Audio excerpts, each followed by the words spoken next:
Imaginez stacké dans votre tête quand vous arrivez à la salle. Alors aujourd'hui je fais pec, bras, épaules, trapèze, abdos, jambes, mollets. C'est le moment. C'est le truc que tu commences à regarder ton programme, tu as une espèce de texte, c'est la Bible quoi. Impossible. Les amis, bienvenue à tous dans la troisième vidéo sur notre playlist des fondamentaux en muscu. Aujourd'hui vidéo numéro 3 de la série. Donc on va parler aujourd'hui du format d'entraînement qu'on choisit d'avoir en musculation.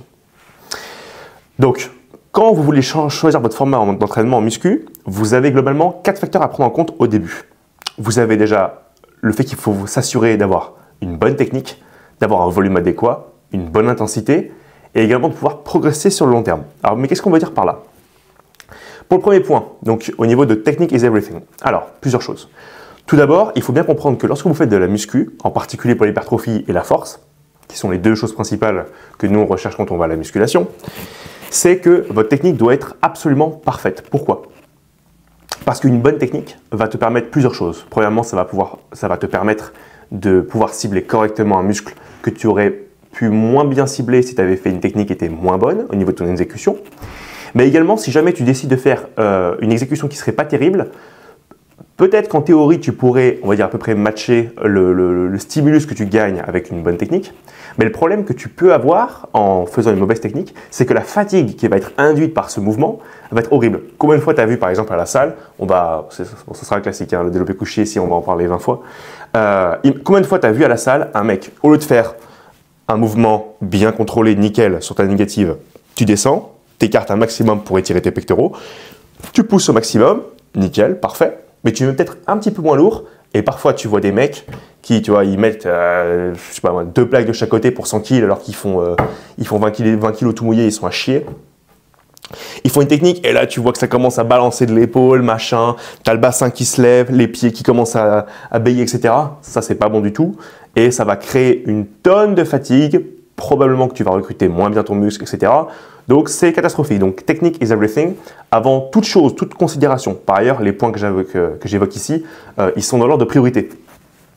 Donc, la technique, c'est vraiment la base de tout votre entraînement, quels que soient les paramètres que vous décidez d'avoir par la suite. Donc, ça, c'est la première chose. Ensuite, la seconde chose, c'est d'avoir un volume adéquat. Alors, quand on parle du volume adéquat, qu'est-ce qu'on veut dire réellement? Vous avez différentes choses à prendre en compte quand on parle de volume. Déjà, il faut bien comprendre quel est le volume moyen qu'en moyenne, on va souhaiter avoir pour chaque muscle dans la semaine. Alors, je dis dans la semaine, mais en théorie, ça peut… parce que là, je pars du principe qu'on fait, par exemple, ce qu'on appelle un split synchronique. Un split synchronique, c'est quand vous faites, par exemple, un entraînement basé sur les jours de la semaine. Donc, par exemple, lundi pec. Lundi pec, pourquoi pec?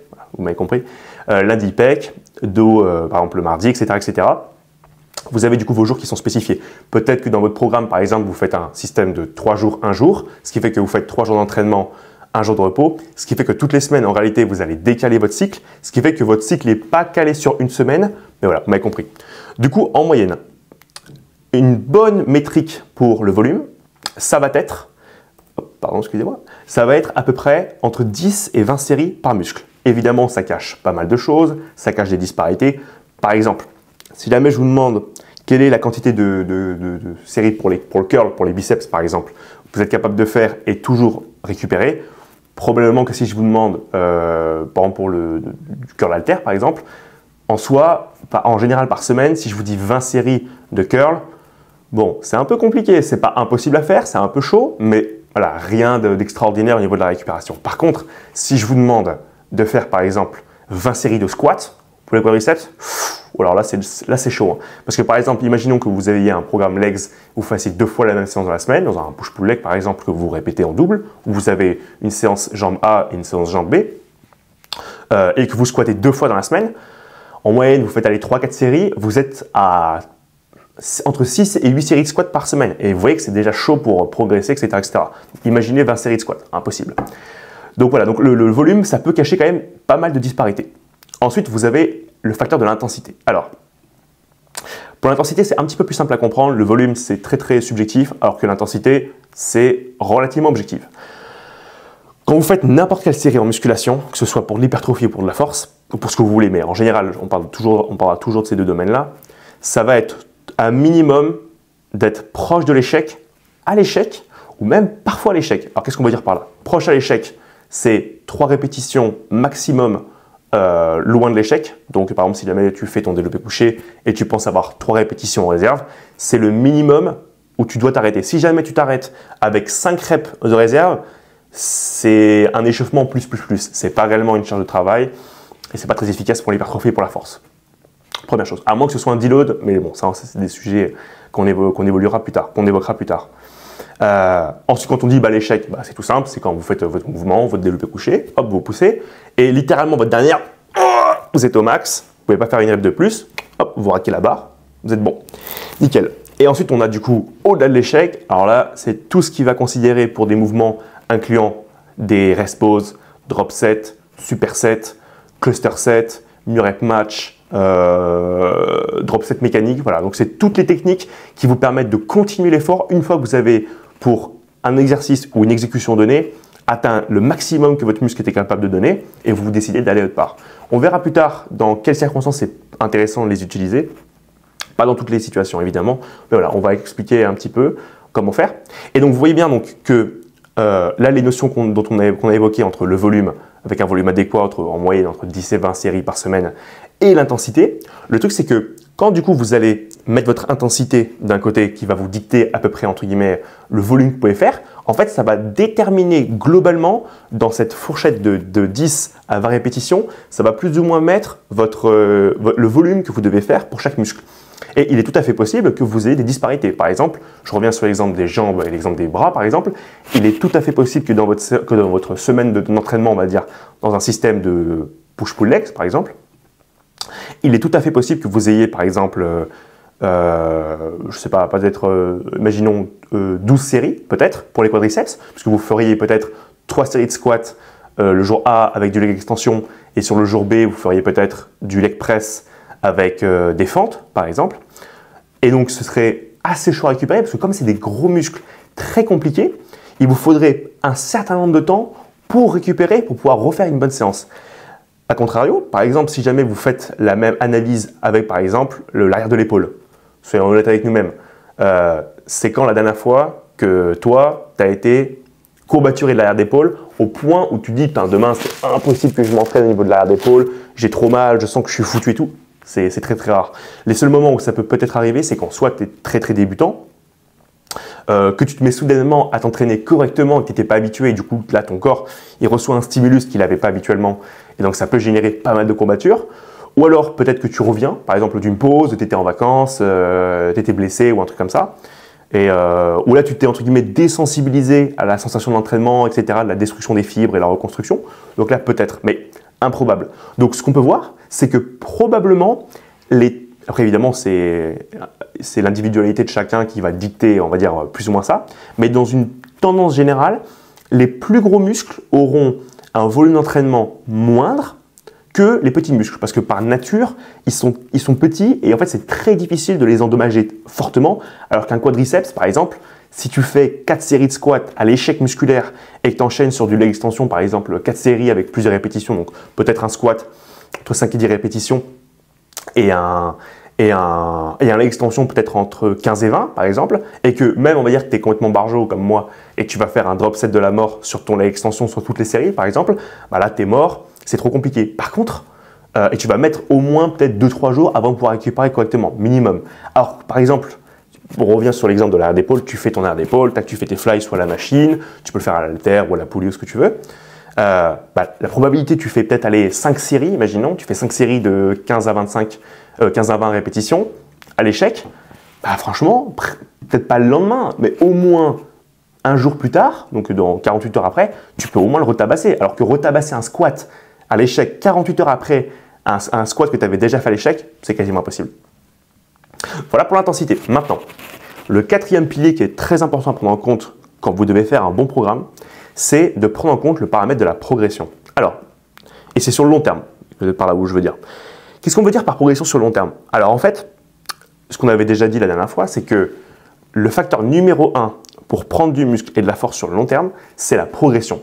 Quelle que soit la progression, ça peut prendre plein de formes. Ça peut prendre peut-être le fait que vous ayez une meilleure forme, meilleure exécution, vous ayez une meilleure connexion cerveau-muscle, votre verrou mental s'améliore, vous faites plus de reps, vous faites plus de poids, vous faites plus de séries peut-être parce que vous augmentez le volume.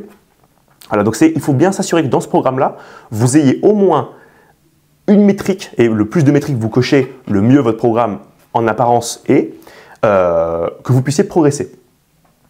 Donc, imaginons par exemple, reprend l'exemple du développé couché, imaginons que vous commenciez un mésocycle que vous avez prévu de faire sur 12 semaines, et après vous faites, par exemple, vous faites un deload d'une semaine ou 10 jours où vous allez tranquille ou même pas du tout à la salle. Votre but, imaginons que votre développé couché c'était 100 kg pour 5 reps. Si jamais vous faites 100 kg pour 10 reps à la fin de ces 12 semaines, la probabilité que vous ayez pris du muscle, c'est quasiment 9 fois sur 10 le cas. Mais évidemment, on revient à ce qu'on avait dit avant, il faut absolument que tous les paramètres qu'on avait évoqués soient cochés, en particulier celui de la technique. Parce que si effectivement tu peux me faire au début 100 kg comme ça, tac, tac, c'est nickel, mais qu'à la fin je te vois faire 10 répétitions en mode comme ça, c'est de la merde. Donc c'est pas bon. Donc voilà pour cette première partie.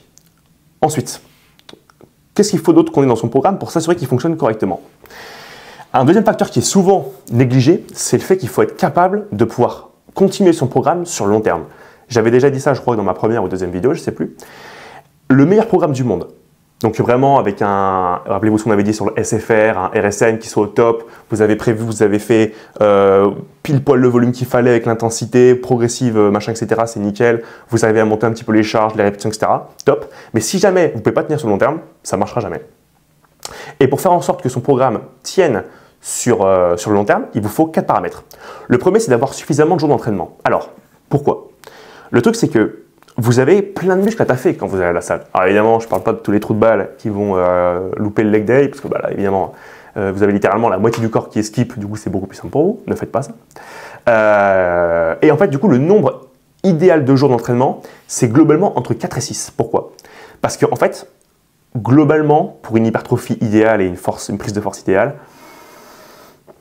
2 entraînements par muscle par semaine, en moyenne, c'est très efficace. Il y a des petites disparités, par exemple, des petits muscles comme l'arrière d'épaule, comme ce qu'on a évoqué, ça peut être fait un peu plus, 3, 4, même 5 fois si vous faites vraiment un programme de spécialisation. Mais voilà, en tout cas, au moins 2 fois. Et le problème du coup, c'est que si jamais vous vous entraînez en réalité 4 fois par semaine, quand vous faites uniquement 4 trainings, donc 4 trainings encore ça peut passer, mais si vous faites 3, imaginons, vous faites 3 entraînements, en fait vous êtes extrêmement limité dans votre choix d'entraînement. Parce que, comme j'ai dit, si vous devez taffer votre muscle 2 fois par semaine, comment en 3 jours vous faites? Parce que vous avez tous vos muscles à taffer, vous avez le dos, les pecs, les épaules, les bras, vous avez tout quoi. Donc c'est super chaud. Donc en réalité, quand vous faites ça, le seul format potentiellement candidat pour s'entraîner 3 jours et avoir une hypertrophie pas mal, c'est le full body. Sauf que il y a un moment donné, le full body, c'est compliqué quoi, parce que imaginons, après on peut rentrer dans les détails qui feront que votre entraînement il pourrait se faire correctement. Vous pouvez par exemple commencer un jour du full body par le dos, peut-être un autre jour par les pecs et un autre jour par les jambes. Mais le truc c'est que imaginez stacker dans votre tête quand vous arrivez à la salle. Alors aujourd'hui je fais pecs, bras, épaules, trapèzes, abdos, jambes, mollets, c'est mort. T'as le truc que tu commences à regarder ton programme, tu as une espèce de texte, c'est la Bible quoi, impossible. Le truc c'est un dico, c'est épais comme ça, c'est mort, tu n'y arriveras pas. Après, il va toujours y avoir le mec un peu extrême, comme moi. Comme moi. À leurs yeux, tu n'es qu'une bête de foire. Comme moi. Ou du coup, vous allez vouloir en faire trop. Quand je veux dire que vous voulez en faire trop, c'est que vous allez vouloir vous entraîner plus que 6 jours. Donc, c'est 7 jours ou plus. Alors, au moins, un truc que je ne peux pas te reprendre, si c'est toi qui, derrière la caméra, qui pense un peu comme moi, c'est qu'au moins, tu n'es pas un PD et tu as envie de faire le taf, tu es motivé, tu es déterminé. Et franchement, bravo, top. Le problème, c'est que quand vous allez à la salle, vous stimulez de la croissance musculaire, parce que vous envoyez un signal en termes de dommage, de synthèse de protéines, etc. Mais le problème, c'est qu'en fait, votre régénération musculaire, votre adaptation et le fait que vous preniez du muscle et de la force, etc.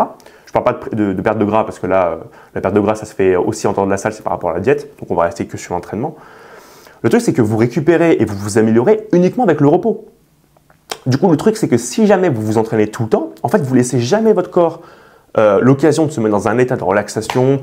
Vous pouvez manger, vous chiller tranquille et vous dormez bien, vous vous amusez, vous vous détendez. Et en fait, le fait de se détendre, de pouvoir se relaxer, c'est ça qui va avoir un très gros boost en termes d'hypertrophie et de signal anabolique. Et donc, c'est top pour la croissance musculaire, la récupération. Et aussi autre chose, Combien de fois est-ce que ça vous est arrivé? D'ailleurs, vous pouvez mettre ça en commentaire si ça vous est déjà arrivé. Moi, ça m'est malheureusement arrivé un paquet de fois parce que je ne suis pas très sage et voilà, je suis comme ça. C'est de ne pas vouloir m'écouter, de savoir qu'il faut au moins un jour, peut-être 2 par semaine de repos. Vous refusez parce que vous vous dites « Ouais, mais mes muscles, je ne suis pas très courbaturé, je peux pousser, je sens que je peux potentiellement faire quelque chose. » Alors, peut-être que vos muscles, ils peuvent effectivement récupérer en termes de stimulus, parce que moi, par exemple, je peux récupérer, je ne suis pas très sujet aux courbatures. Mais le problème, c'est qu'en fait, votre système nerveux central, donc votre capacité à pouvoir recruter les fibres musculaires et à les pousser dans une grosse intensité, c'est ce qui fait que vous prenez du muscle qu'on avait évoqué juste avant, en fait, elle est très réduite parce que vous avez puisé dans ces réserves. Et le problème, c'est que ça, on ne le sent pas tout de suite. Mais par contre, quand vous allez arriver à la salle, là, vous allez commencer à vous échauffer et là, vous vous dites, putain, mais je comprends pas. Normalement, mon échauffement à 40 kg de développé couché, c'est la barre, normalement, elle s'envole dans le ciel. Et là, putain, j'ai l'impression que ça fait 10 tonnes. Parce qu'en fait, votre système nerveux, il est tellement fatigué que vous n'arrivez pas à le recruter de manière optimale et donc ce sera une séance mauvaise. Et en plus, il y a un gros problème, c'est que, donc en théorie, vous venez à la salle pour faire une séance. Si vos performances, comme on avait dit tout à l'heure, elles ne sont pas opti et ou que vous ne progressez pas dans vos perfs, reps, techniques, etc., poids, etc., bah, le problème, c'est que ce ne sera pas une séance très efficace. Donc vous n'allez pas réellement prendre de force, vous n'allez pas réellement prendre de muscle. Et le pire, le plus tragique là-dedans, c'est que comme vous vous êtes quand même pointé à la salle, eh ben vous avez quand même la fatigue du fait de se déplacer. Quand vous allez dans une salle, souvent vous discutez un peu avec les gens, ça se met dans une ambiance. En général, vous écoutez de la musique qui quand même, en général, ça bombarde. Je vous conseille de la funk, c'est top. Mais ça bombarde quoi. Donc ça peut quand même, nerveusement parlant, vous fatiguer. Donc c'est quand même tragique. Vous avez à la fois pas une séance productive, donc vous n'allez pas progresser grâce à cette séance. Et en plus, vous allez quand même avoir la fatigue qu'induit le fait de se pointer à la salle et de quand même tenter de s'entraîner. Donc franchement, c'est perdant-perdant. Donc c'est vraiment un deal horrible. What? But you can't do this to me. You know how much I sacrificed? I missed the part where that's my problem. Donc pensez bien à vous reposer. Je conseille entre 1 et 2 jours, c'est top.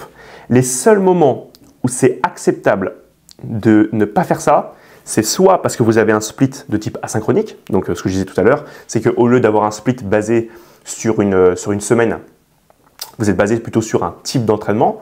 Donc par exemple, ça peut très bien être un push-pull legs upper-lower, par exemple, vous avez 5 jours de suite, et peut-être que vous êtes dans une phase où vous voulez par exemple sécher, et vous voulez absolument faire du cardio, mais vous ne pouvez pas vraiment faire de cardio pour des raisons pratiques pendant les jours d'entraînement de muscu.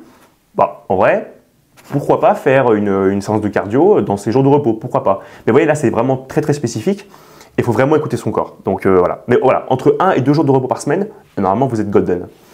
Maintenant, donc ce que je disais, voilà, donc le deuxième point, donc j'ai un petit peu mordu dessus, c'est le fait de se reposer suffisamment. Donc je ne vais pas revenir en détail dessus. C'est le fait que vous reposiez, vous mangez, on dort, on baise. Non, bon, voilà, vous avez compris. Tu fais un truc sympa, tranquille, et tu reviens. Et là, hop, c'est reparti, tes performances, elles sont à la hausse et tu peux progresser de manière efficace. Troisième point, très important, et ça, c'est très sous-coté, c'est le fait que vous deviez aimer ce que vous faites. Si jamais vous prenez les entraînements et la salle et la muscu en général comme une punition, les gars, ça ne va jamais marcher. C'est impossible. Si jamais vous y allez et que vous dites « Oh putain, aujourd'hui j'ai encore une séance jambes, j'ai du squat, oh horrible, axe squat, oh horrible, l'extension horrible », les gars, il y a un moment donné où effectivement je suis d'accord que voilà, willpower, red pill, on est chaud, on est des beaux gosses et tout. Ok, pendant quelques séances, quelques semaines et même quelques mois, ça va tenir. Mais il y a un moment donné, vous ne pouvez pas être motivé tout le temps. Si jamais vous allez à la salle et que c'est une purge littéralement de faire l'entraînement en question et ou les exercices que vous avez mis dans votre programme, les gars, il y a un moment donné, vous allez skip. Et comme j'ai dit, c'est important de suivre son programme sur le long terme. Sinon, vous allez littéralement avoir des espèces de schémas de progression qui vont être un petit peu en dents de scie, en montagne russe. Et vous ne pouvez pas traquer correctement vos progrès. Et en fait, vous allez que vous faire ralentir. Donc, ici, il y a un équilibre à trouver. Donc, quand vous faites votre programme, faites en sorte de mettre des exercices, des séances et des façons de vous entraîner que vous aimez. Parce que si jamais vous aimez ça, vous allez aller à la salle en vous disant « Yes, aujourd'hui je vais faire l'entraînement que je kiffe, l'exercice que je kiffe, etc. » Et du coup, vous allez être motivé, vous allez tenter de vous surpasser à chaque fois, surcharge progressive, répétition, poids, volume, etc. Et vous allez progresser sur le long terme. Donc c'est top. Après, c'est bien ce que je dis par rapport au fait qu'il ne faut pas non plus exagérer et donc que choisir uniquement des exercices qui nous arrangent, c'est pas forcément le meilleur truc. Typiquement, on va prendre un exemple de séance jambes, parce que c'est celle qui parle le plus à tous les go muscu, je pense. En tout cas, moi, ça me concerne moi. C'est, par exemple, vous allez à la salle et vous savez, vous n'avez pas envie de faire votre squat. La plupart d'entre vous, je vous connais, faites pas les mythos. Je sais que vous ne voulez pas. Mais le squat, ça apporte quelque chose que ne peut pas vous apporter les autres exercices. C'est un exercice polyarticulaire super complet. Vous travaillez absolument toute la chaîne postérieure quasiment et la chaîne au niveau du bas du corps. Vous taffez partiellement un petit peu les ischio-jambiers comme muscles stabilisateurs, les adducteurs, les muscles fléchisseurs, un petit peu les mollets. Vous travaillez énormément les abducteurs, vous travaillez les quadriceps évidemment énormément, vous travaillez les fessiers. En fait, c'est un exercice tellement complet que ne pas le mettre dans sa séance parce que j'ai pas envie, c'est un peu chaud quoi. Parce que vous pouvez vous dire, ouais, mais du coup, je vais faire un truc qui me plaît, je vais faire que du leg extension. Alors oui, on avait dit effectivement, et c'est vrai, que le leg extension, n'importe quel exercice apporté à l'échec musculaire, rapporterait en moyenne plus ou moins la même hypertrophie, c'est vrai. Mais il y a certaines fonctions que certains exercices vous donnent que vous ne pouvez pas retrouver. On ne peut pas se dire que vous allez retrouver les mêmes bénéfices d'un squat et d'un extension. En général, la meilleure hypertrophie et la meilleure prise de force que vous allez avoir dans n'importe quel programme, c'est quand vous arrivez justement à combiner différents atouts que vous apportent différents exercices et vous les combinez ensemble. Donc par exemple, si jamais vous aimez vraiment pas le squat, ok, imaginons, eh ben, ce que vous vous dites, c'est que vous avez par exemple, et vous l'avez déterminé grâce au slide que je vous ai donné avant, quel beau travail, que vous allez en fait faire peut-être 9 séries d'entraînement pour les quadriceps par séance, donc on va dire 18 séries par semaine par exemple, et que sur ces 2 entraînements, vous allez faire par exemple la même séance jambes, composée de squat et de leg extension. Alors évidemment, vous commencez toujours par votre squat parce que c'est le plus lourd et comme on l'avait dit avant dans les autres vidéos, c'est plus simple de faire du travail en lourd en premier et après de faire un petit peu plus du léger, 100% logique. Et donc, quand vous faites votre squat, vous faites peut-être un tiers de votre volume quadriceps de squat, donc vous faites peut-être 3 séries de squat en lourd, 5 à 10 répétitions, et vous faites peut-être par exemple 6 séries, entre 10 et 15 reps ou 15 et 20 reps de leg extension. Donc on peut tout à fait faire comme ça. Mais voilà, au moins, même s'il y a certains exercices que vous n'aimez pas faire, parfois faites-vous un peu violence et quand même voilà, mettez-le parce que vous avez quand même des atouts que ça vous apporte, que vous ne retrouvez pas dans d'autres petits exos plus simples, nerveusement, techniquement, etc., etc. Donc ne skippez pas. Donc vous voyez, un juste équilibre entre il faut aimer son programme, mais il faut quand même être un peu un bonhomme, voilà, on va au charbon, et vous faites des exercices que vous savez pertinemment au fond de vous qui sont très très efficaces, très compliqués à faire, mais voilà, qui vous apportera des bénéfices que vous ne pouvez pas avoir via des petits exercices d'isolation. Ensuite, du coup, quatrième aspect, c'est la fréquence. Alors ça, on l'a du coup abordé un petit peu précédemment. La fréquence d'entraînement, ça va globalement être dicté par le volume et l'intensité. Alors, moi, souvent, ce que j'aime bien avec la fréquence, c'est utiliser deux métriques. La première, ça va être de faire une fréquence d'entraînement qui vous permet d'avoir un volume adéquat, donc entre 10 et 20 répétitions. Mais vous pouvez tout à fait aussi prendre le process dans l'autre ordre et réfléchir par rapport à un muscle, par exemple, que vous aimeriez spécialiser. Par exemple, beaucoup de personnes qui ont des très bons pecs, par exemple, moi c'était pas mon cas, moi c'était l'inverse, qui ont des très forts pecs, et ben ils vont faire un programme spécifique où ils vont en fait envoyer un max d'intensité, un max de volume sur les épaules. Mais comment on peut faire? Parce que quand vous faites une séance de musculation, on avait déjà étudié ça aux vidéos d'avant, c'est que vous avez une capacité, vous avez le gâteau qui est limité, vous ne pouvez pas mettre de l'intensité et du volume sur tous les exercices, vous ne pouvez pas faire 50 séries par séance sur chaque muscle avec intensité maximale, avec aucune répétition en réserve, c'est impossible. Donc la fréquence, c'est par définition le seul moyen sur le long terme de pouvoir réellement accumuler du volume et de l'intensité. Donc par exemple, imaginons que vous ayez, donc comme je dis pour les pecs, vous ayez un point fort pec et vous ayez un point faible épaule. Et bien qu'est-ce que moi je vous conseille? C'est de réduire la fréquence, le volume et ou l'intensité de certains muscles, en particulier les pecs, si jamais vous avez vraiment un très gros point fort génétique, et en fait de prendre le volume et l'intensité et la fréquence que vous avez retiré de cette part du gâteau et vous la mettez dans la fréquence des épaules. Et du coup, C'est pour ça que je parlais tout à l'heure de la fréquence d'entraînement et qu'en général c'était 2, mais que ça peut aller plus haut. Et typiquement, moi ce que j'aime bien, c'est que par exemple pour les petits muscles ou pour les muscles que vous avez envie de spécialiser, moi je vous conseille plus de fréquences. Donc faites peut-être même, donc 2 c'est le minimum, 3, voire 4, même plus. Après, au-delà de 4, c'est vraiment très compliqué parce que ça veut dire que littéralement, pratiquement, vous entraînez un muscle chaque jour. Et si vous l'entraînez en lourd ou en relativement lourd, ça va être très compliqué de récupérer au bout d'un moment. Et ce ne sera pas terrible. Donc moi, je pense que 4, c'est vraiment très très bien et c'est très très haut en termes de fréquence. Et vous pouvez par exemple prendre votre semaine. On va dire que vous faites un split synchronique où vous, du coup, vous basez vos journées d'entraînement sur une répartition en semaine. Donc vous pouvez très bien vous imaginer faire, par exemple, faire le lundi, le mercredi, le jeudi et le samedi.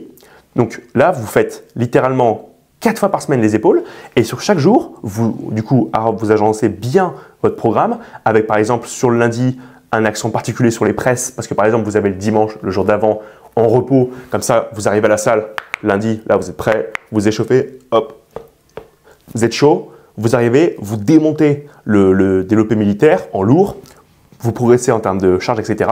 Impeccable.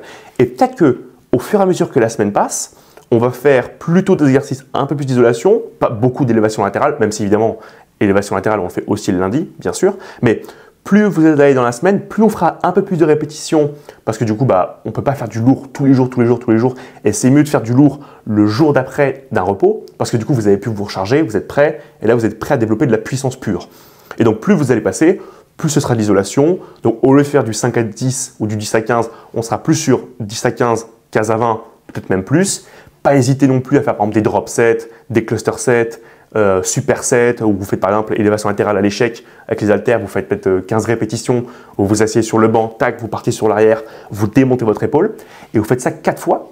Et grâce à ça, vous avez la possibilité, puisque vous avez bien pensé votre programme sur long terme et vous avez une bonne fréquence, vous êtes capable de littéralement démonter à chaque séance les épaules. Et là, vous avez vraiment la recette complète parce que vous avez assez de jours d'entraînement comme on a vu, vous avez assez de jours, vous avez suffisamment de temps de vous reposer, vous kiffez votre training parce que vous avez mis les bons exercices au bon moment et vous avez une fréquence top qui fait que du coup, vous pouvez vous entraîner le plus possible, récupérer et vraiment avoir tous les bénéfices de tout ce que vous avez vu et de l'intelligence que vous avez mis dans votre programme. Maintenant, et ce sera le dernier slide avant notre conclusion, c'est que pour faire un bon programme, il y a des facteurs subjectifs que vous devez prendre en compte pour être sûr que ça puisse fonctionner sur le long terme. Il y en a 3. Le premier, c'est les antécédents de blessures. Le second, c'est les exercices de préférence qu'on avait un petit peu évoqué avant. Et enfin, les points faibles. Alors, le premier facteur, donc sur les antécédents de blessures, c'est extrêmement subjectif et ça dépend vraiment complètement de la personne que vous êtes.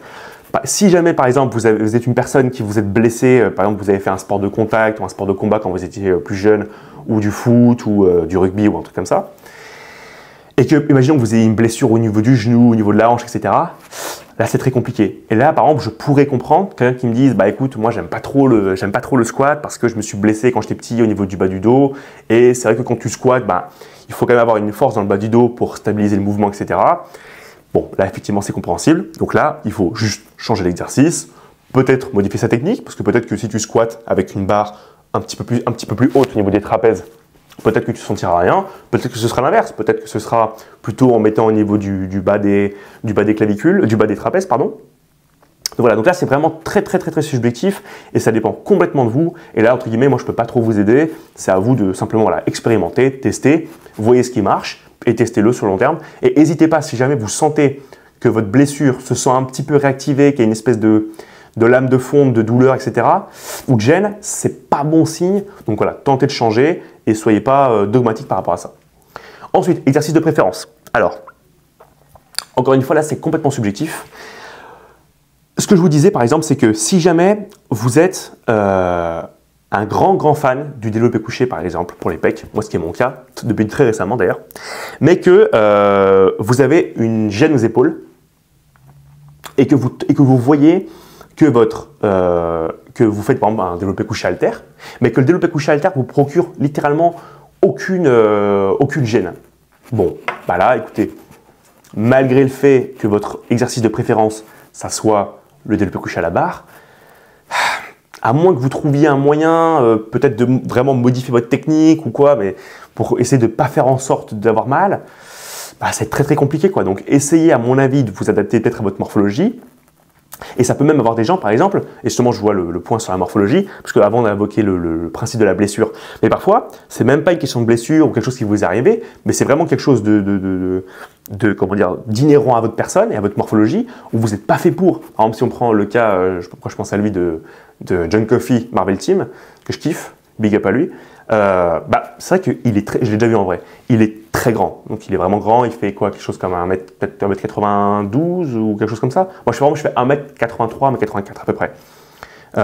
Lui, par exemple, faire un squat, pouvoir charger sur long terme, que ce soit safe pour ses articulations, etc., c'est très compliqué. Le gars, il a des jambes super longues, après c'est un Renoir, donc en général les Renois ils sont très longilines pour des raisons d'évolution comment dire, de personnes qui font que par nature c'est très compliqué pour eux. Bon bah là, peut-être qu'effectivement pour lui, par exemple pour John Coffey, bah là peut-être que son truc, ça va être de faire du hack squat. Parce que peut-être qu'effectivement, ce serait plus adapté parce qu'il peut placer ses jambes vraiment sur le plateau, etc. Mais sur un squat, c'est possible que bah, ce soit pas bon pour lui du tout. Donc voilà, exercice de préférence, donc on a vu ce point-là. Enfin, le dernier point, c'est le point faible à rattraper. Donc, ce que je disais par rapport à avant, par exemple avec l'arrière d'épaule. Pourquoi c'est important? Parce que si par exemple vous avez, on va reprendre, je prends mon cas personnel. Moi quand j'ai commencé la muscu, j'avais un très gros problème, c'est que j'avais, et je mettrai des photos à l'écran, c'est que je suis devenu, parce que j'ai fait un peu n'importe quoi quand j'ai commencé la muscu, comme tout le monde, même pendant quasiment mes 2-3 premières années de muscu, j'ai fait n'importe quoi, avant de me renseigner et de savoir ce que je fais. C'est que j'ai eu un énorme point fort avant-bras, qui est d'ailleurs même aujourd'hui, là vous ne pouvez pas voir parce que j'ai mon sweat, mais je mettrai des photos comme j'ai dit. J'avais un énorme point fort avant-bras, mais le gros et épaules aussi. Et le gros problème que j'avais, c'est que comme j'avais des épaules et des avant-bras qui étaient énormes, ça me posait énormément de problèmes, en particulier pour le recrutement de mes pecs et de mes biceps. Parce que dès que je faisais un curl, par exemple, eh ben c'était mes muscles infraépineux, le long supinateur, etc., qui faisait que ça prenait toute la tension parce que c'était les plus gros muscles. Et en fait, génétiquement et morphologiquement parlant, c'était eux qui littéralement prenaient toute la tension quand je faisais des mouvements. Donc j'ai littéralement dû organiser mes entraînements par la suite, quand j'ai compris ma morphologie individuelle dans mon individualité. Et quand j'ai compris ça, en fait, j'ai retiré tous les exercices qui vraiment faisaient en sorte que je recrutais soit l'épaule, soit que je recrutais l'avant-bras. Et ce que j'ai fait, c'est que j'ai vraiment bourriné ces muscles-là avec du volume, comme j'ai dit tout à l'heure, volume, intensité et fréquence, parce qu'en fait, de un, ils en avaient besoin parce qu'ils étaient sous-stimulés, entre guillemets, parce que par nature, en fait, il y avait des autres muscles compétiteurs qui littéralement me bouffaient le travail que je faisais sur ces muscles-là.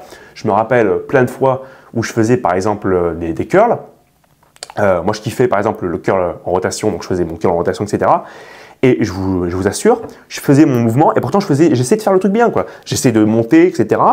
Et en fait, quand je faisais le mouvement, en fait, littéralement, et que je finissais, j'étais à l'échec musculaire, oui, c'est vrai. J'avais travaillé les biceps, c'est vrai. Mais en fait, ce qui me faisait stopper, c'était mes avant-bras. Et en fait, quand je finissais, j'avais les avant-bras qui congestionnaient comme pas possible, des veines partout, une grosse tension, un gros pump. Tous les signes qu'on montre en fait que ça a été un bon exercice. Mais en fait, pour le coup, c'était pas ce que je cherchais. Parce que moi, je voulais les biceps, je voulais pas l'avant-bras. Donc en fait, j'étais en surstimulus de mes avant-bras et en sous-stimulus des biceps. Donc ce que j'ai dû faire, c'est que j'ai dû rattraper ce point faible après en faisant des exercices typiquement où j'essayais de limiter un maximum le recrutement de l'avant-bras. Et j'ai dû les bourriner parce que ce qui s'est passé, c'est que du coup, je m'entraînais. J'avais globalement, si je devais comparer mon physique, si je comparais mon physique à l'époque et mes performances, globalement, j'avais des très bonnes épaules, j'avais des pecs pas fous du tout, j'avais un dos correct, j'avais des bons triceps, bons triceps. Trapèze, très bon trapèze, pardon. Les jambes, c'était pas mal, ça allait. Mollets, c'était pas mal aussi. Mais voilà, je voyais très clairement que j'avais un point faible biceps et pec qui était très dérangeant. Donc qu'est-ce que j'ai fait? J'ai pris le volume, l'intensité et la fréquence de mes autres muscles, en particulier des muscles qui prenaient le pas sur mes autres muscles que moi je voulais développer. J'ai retiré ce volume-là, par exemple pour les avant-bras. On va prendre l'exemple. Aujourd'hui, je ne fais plus aucun exercice pour les avant-bras du tout. Zéro. Mon volume direct, intentionnel pour les avant-bras, il est nul, zéro. Parce que si je fais ne serait-ce que 3 curls inversés comme ça, en fait, mes avant-bras, ils sont full pump. full congestionné. En 3 semaines, je peux faire des perfs de malade. Par exemple, pour vous donner un ordre d'idée, j'ai déjà fait le test, peut-être que je mettrai la vidéo un jour, une fois que je me filme, où en fait je m'accroche, vous savez, au niveau de la poulie. Tu prends, tu sais, la prise que tu fais normalement pour le cable fly. Je prends la prise et j'avais mis, je crois, c'était une poulie Technogym. J'avais mis, je crois, quasiment 40 kg et j'étais capable de faire 6-7 reps. Donc je faisais clac, clac, clac. Ce qui est une force de malade. Donc en fait, génétiquement parlant, mes avant-bras, ils sont tellement puissants que si jamais je les mets, ils vont progresser de fou et en fait, ça va créer une disparité. Et nous, on fait pas de la muscu, hein. On fait du bodybuilding, on essaie de faire un package complet de votre corps. Et si jamais je les entraîne, mes avant-bras, bah, ça va juste faire un déséquilibre de taré. Et c'est pas bon. Pareil pour mes épaules. Je mettrai des photos de moi quand j'ai commencé la muscu au bout de 1 ou 2 ans avec mes épaules. On voit clairement que mes épaules, c'est complètement en train de overpower mes pecs et c'est pas bon du tout. Donc pareil là, hop, j'ai retiré à fond, notamment tout ce qui était développé militaire, j'ai tout retiré et j'ai bourriné un petit peu les élévations latérales, mais surtout j'ai bourriné les pecs. Donc c'est le truc qu'il faut que vous fassiez. Écoutez, on a vu du coup plein de facteurs, donc maintenant on est sur la conclusion. Alors, on a vu 3 points principaux ici. Le premier, c'était quels étaient les bons facteurs pour faire un bon programme, comment s'assurer de tenir son programme sur long terme, et quels sont les facteurs subjectifs qu'il faut prendre en compte. Pour la première chose, on a vu que c'était essentiel d'avoir une bonne technique, parce que c'est comme ça qu'on peut s'assurer que sur le long terme, on progresse de manière efficace, qu'on limite un maximum les risques de blessures, et on peut gérer correctement son intensité, son volume et sa fréquence pour voir sur le long terme les performances augmenter. Comme on l'a vu dans d'autres vidéos précédentes, l'augmentation des performances sur le court, moyen, long terme, c'est le plus gros prédicateur de vous prenant du muscle et ou de la force. Pour reprendre l'exemple, vous faites 12 semaines d'entraînement, vous faites 100 kg pour 5 répétitions avec une bonne technique. Vous finissez 12 semaines plus tard avec 120 kg pour 5 répétitions avec la même technique, les gars, vous avez pris du muscle et de la force. C'est obligé et parce que vous avez probablement respecté tous ces points-là, que ce soit consciemment ou inconsciemment, c'est top. Le deuxième point, donc on a vu que c'était le fait de pouvoir s'assurer de tenir son programme sur le long terme avec les 4 piliers à prendre en compte, le fait de s'entraîner suffisamment, stimuler le muscle, se reposer correctement et avoir une fréquence d'entraînement adéquate afin que chaque muscle puisse progresser au rythme que vous voulez leur donner et qu'il mérite d'avoir de manière individuelle et de kiffer son training. Parce que si vous n'aimez pas votre entraînement, vous n'allez pas tenir. Il y a un moment donné, vous allez arrêter. Combien de fois vous avez vu, par exemple, ou peut-être même vous, si vous êtes déjà arrivé, ou dans votre entourage, vous connaissez quelqu'un qui pendant, je sais pas, 8 semaines, il s'entraîne, vous dites ah, ok, bien, etc. Et au bout de 8 semaines, il s'arrête. Puis, entre guillemets, tout le momentum qu'il avait commencé à générer, ça s'arrête, ça s'effondre et ça ne servait à rien. C'est exactement la même chose que vous avez quand, par exemple, vous avez tous les trous de balle du Nouvel An qui font leur vœu de mes couilles et qui disent ah, maintenant je vais aller à la salle, etc., ça va être top. Donc ils y vont, voilà, vous le voyez, donc en janvier, ils vous cassent les couilles parce que bah, c'est littéralement la population du Bangladesh, la salle, donc ça vous casse les couilles.